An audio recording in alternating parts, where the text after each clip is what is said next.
Top up or bottom down? Yeah, bottom up. Bottom up. Mix it up. So foot's going to be slightly turned out.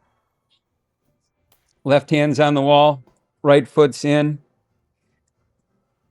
Push off this foot. Push everything into the wall. Hold for 30. Heel comes up. There we go. More. Take your right hand off the wall. There we go. Hold. He's thinking right hip flexor. So this is actually, we're getting strong at driving off the ball of our big toe, but we're tying in our hips and our scap because that's everything that has to kind of move into place to move you forward. Okay. So we're just strengthening toe off. Okay.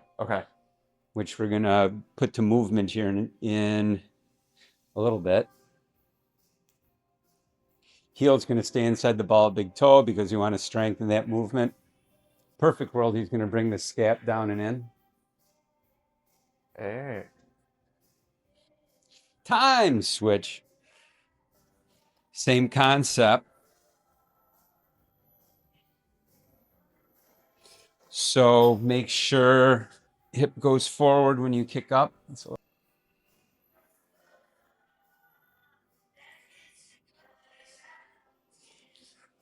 See if you can kick the machine, how far out you can kick the machine.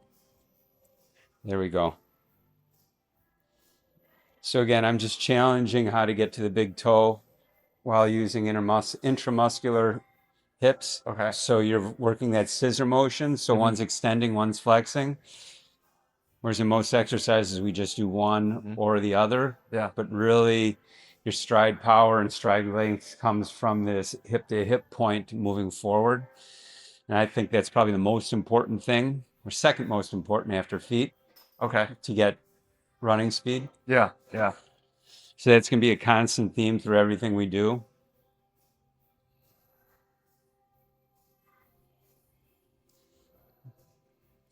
More to the D. There we go. So now we're working on foot rotation down to the ball of your big toe. Heel comes up higher. One more set. Turn your foot out a little bit more.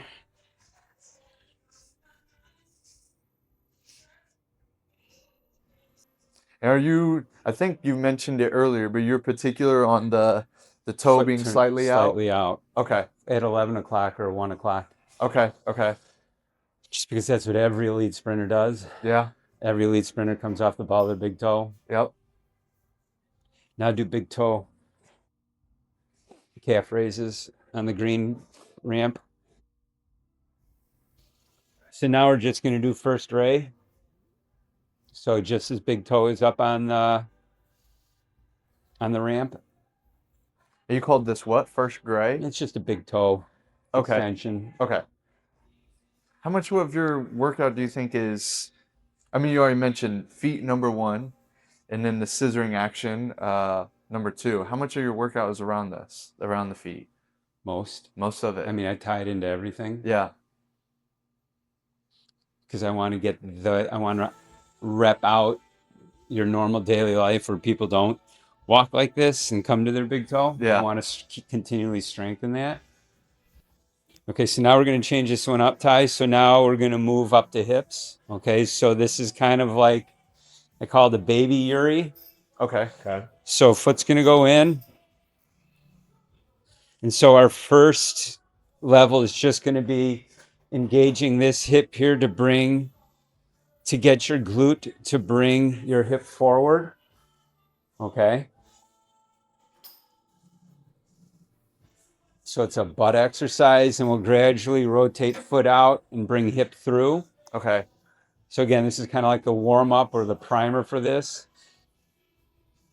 So see if you can bend your butt back more and then drive forward. No, just don't go up. You can go up on the ball of your big toe at the top, but just bring your hip forward first, and then you can come up. Then you can drive hard through that leg too.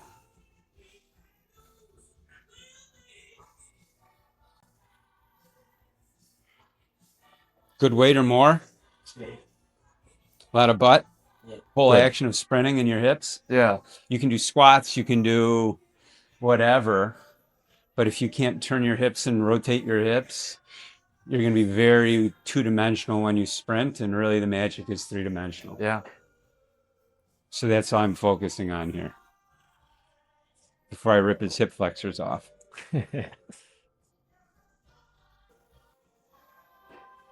Different hips, right? Yeah. It's interesting because I've seen like banded or variations of this, but never with such an emphasis on the internal to external rotation. So when your foot comes off the ground, your foot naturally spins in, Mm-hmm. and that activates your semimembranosus. Okay. So that's what I'm trying to make sure that I get. Okay. That makes sense. And plus it works all of your little guys, like your obernators and all the guys inside Yeah. that actually bring your hip around. And what they're starting to see now that they can do full body scans, that really it's the little muscles inside your hip that are guiding everything. And that's usually what's causing injuries because, not usually, but some people say yes, because your leg doesn't track properly because there's no little muscle to guide it somewhere. Okay. That's all the Springbok data that they're coming up with now. All right, Ty, last one. I'm going to crank up Eccentric. And so now you are going to hip flexor up to past halfway. Okay, and then try to hold your pelvis up when it comes back. Okay, so the whole goal is to keep that tilt and challenge your obliques to hold it in place. Whoa. A lot of lower ab, right? Some of this. And you said you did what to the eccentric? So he is actually getting pulled back at 125% of what. Pulling forward. Okay. And Tyler, Chris mentioned lower ab. Is that where you're really feeling this or? Yeah, definitely. Okay. Right here. Okay. Because it's your external oblique that comes down and wraps through here, whether into your belly button or all the way through. And that's the guy that actually holds your pelvis in place when your foot comes off the ground. Okay. And what do we never do? External obliques. In fact, we don't even know what they are. We just go like this. So when people say lower ab, people just say, well, my ab's down here. But we know that there's layers. Internal obliques hold your spine in place. External obliques hold these in place with your transverse abdominis. And now research is showing one of the key factors in the faster the athlete is the thicker the lateral abdominal wall, which is your oblique. Interesting. So now we'll do end range of motion. So knee up. So again, it's that glute motion.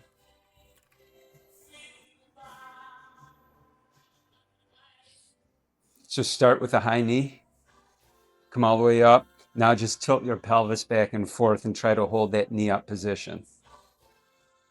Because really high knees comes from the strength of the glute that's on the ground. That's what's actually holding your pelvis up. Okay.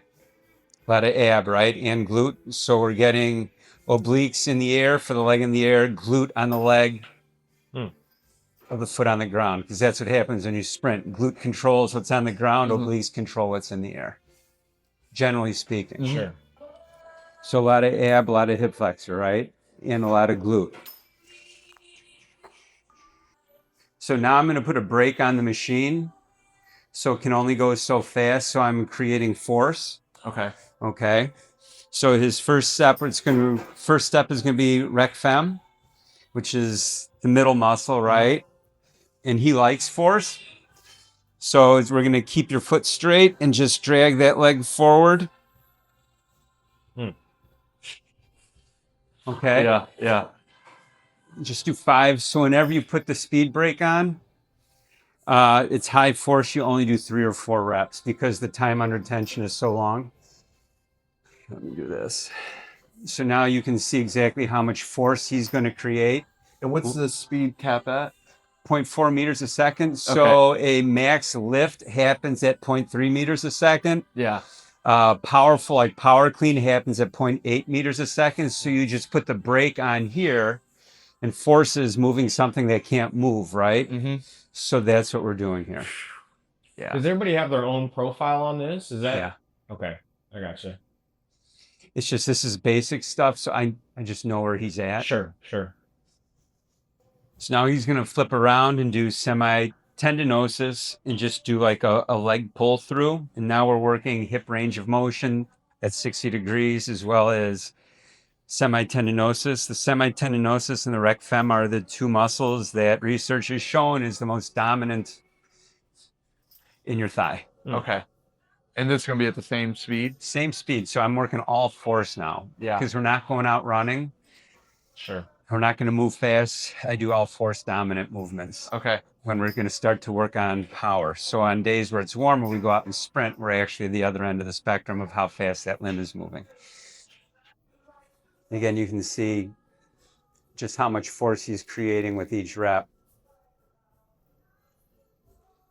Similar how Eccentric does on the cable. Yeah. K-meter. Oh, he got smart and unbuckled it. I'm not smart and I never unbuckle it. I always get my shoe stuck. Hip's got to be on fire. I'm sitting here thinking like at 0.4 and how hard he's trying, I know this is smoking his legs. Hip's got to be. And it's such like sprint specific like strength training. Because really, your peak power comes when your elbow crosses your body. Okay. From angular velocity viewpoint and when your knee passes. Everyone does high knees up here and tries to accelerate up here, but you've stopped. Yeah, you're You slowing down. come to a stop. Yeah, Why are we yeah. practicing accelerating up when we've got a power here and it's naturally going to decelerate? That's why high knees don't have any carryover to when you sprint. Yeah. You guys that can do all kinds of crazy A skips, B skips, and they run, they look like shit. That was like similar to the Stu Yeah. McMillan thing. Yeah. He's like, I can do high knees as well, no Lyles. Clearly doesn't make a difference. Yeah. But that leg velocity is from here to here. Yep. Bring your knees up to your chest. Bring your butt off the ground. Too far right there. Holding that position without touching my foot, lengthen a leg. Just one leg. And drop it down as far as you can. Holding that lower ab, turn your foot out. There we go. And then bring her back in. You can bring her back in. There we go. Left leg. Keep dropping it without touching my foot. And then come back. So again, obliques. With external rotation, most people internally rotate when we need to externally rotate. Tell me you need a break. Tyler, do you ever look at Chris and think like, man, you're just making stuff up? Sometimes. I know it's for a reason. Yeah, these mad scientists. How many years? This is 4 years? The fourth year. Yeah, he's been coming for 4 years. Yeah. So, I mean, you probably, I know I'm on Instagram. I'm looking at exercises all the time. You don't see this stuff, Yeah. you know? I mean, I still have video of him when he was in middle school sprinting. He can run. He can Yeah. scoot. Yeah, he looks like it. Okay, so now we're going to do the upper body version for obliques. So it's a chest press, but it's off one leg. So he'll start here, same arm, same leg. This leg is barely touching the ground, and he's going to push across. Okay.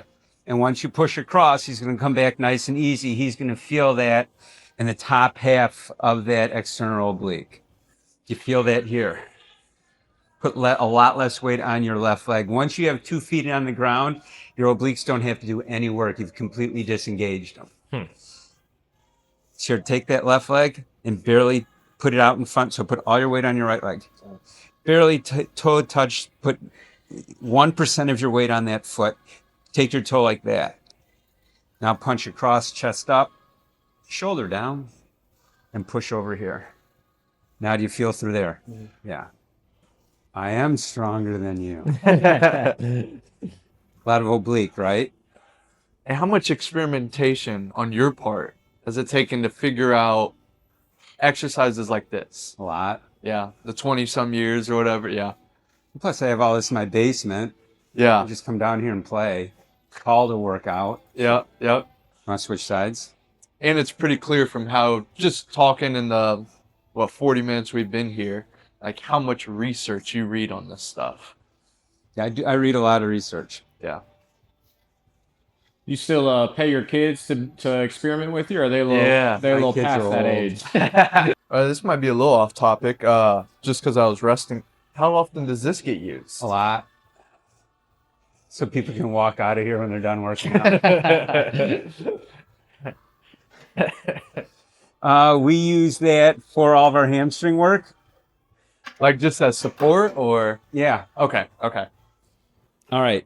So Ty, this foot, we're going to start with your right. So this is a shoulder press, but again, it's an oblique. 20% of your power when you start comes from your torso. And for your rotation, so we're going to challenge that. So I'm going to push up and over and drive my hip up at the same time. So I'm going to try to knock this knee in and that shoulder over, and you'll feel a ton of oblique on both sides. 20% of the power when you start is from upper body, you said, or torso? From this movement. Okay. Someone did, there's been a lot of really good research this year. Someone tried to figure out the asymmetry differences between a hurdler and a regular sprinter and found out that a sprinter has greater asymmetry in their torso because of that first movement of how hard they come out of the blocks. So it was opposite of what they thought, because hurdler, you would think going like this. Yeah. But again, you've got to cross midpoint on all these exercises, and that's something we never do in the weight room. That's a lot of oblique, isn't it? All right. Since we've seen almost nothing that looks like normal or traditional strength training, how much of your work with athletes is what most people would consider normal? None. Some. Some. I don't know. Okay. I do exercises that help the athlete. So I think Ty's biggest concern, his parents' biggest concern, is that hip flexor so he doesn't lose another baseball season. Yeah. So your traditional core workout does nothing to challenge that hip flexor. See how this side's off? Was it the left hip flexor? It was right. I mean, he's strong. He could probably do 20 chin-ups. I'm sure he benches more than his body weight and a half. Yeah. If I had him, he could squat a lot. That still got him hurt. So we've got to make sure. And when he runs, he drops his pelvis quite a bit. He's got quite a tilt. A lot of oblique, right? And so what I know with Ty is Ty loves to work out. So when he goes home, he knows I won't even have to tell him to do this stuff. He's just going to do it. Okay. Okay, so this is acceleration. Foot's going to go here, and you are going to shove back as hard as you can. Because that's what we do when we run, right? Yep. We push. Is this at a speed cap or is this a certain load? I switched the weight. No, this is heavy. But this has got to be an incredibly violent, forceful action. So he's actually kicking at 17 kilograms here, generating a force of 230, but this is more of a power. So let's see what he's generating in watts. 271. You want to try and get 350. 219. Boo. 253. But that's the same motion when you run, right? Yeah. When you accelerate. Yeah. Ooh, 262. Come on, give me three. 316, finally. Kick. 316 again. You want to take a break? You'd think it'd be quad, but it's hamstring. Yeah. 373. Now we're pushing. 494. 588. Now we're pushing. He's warm. 598.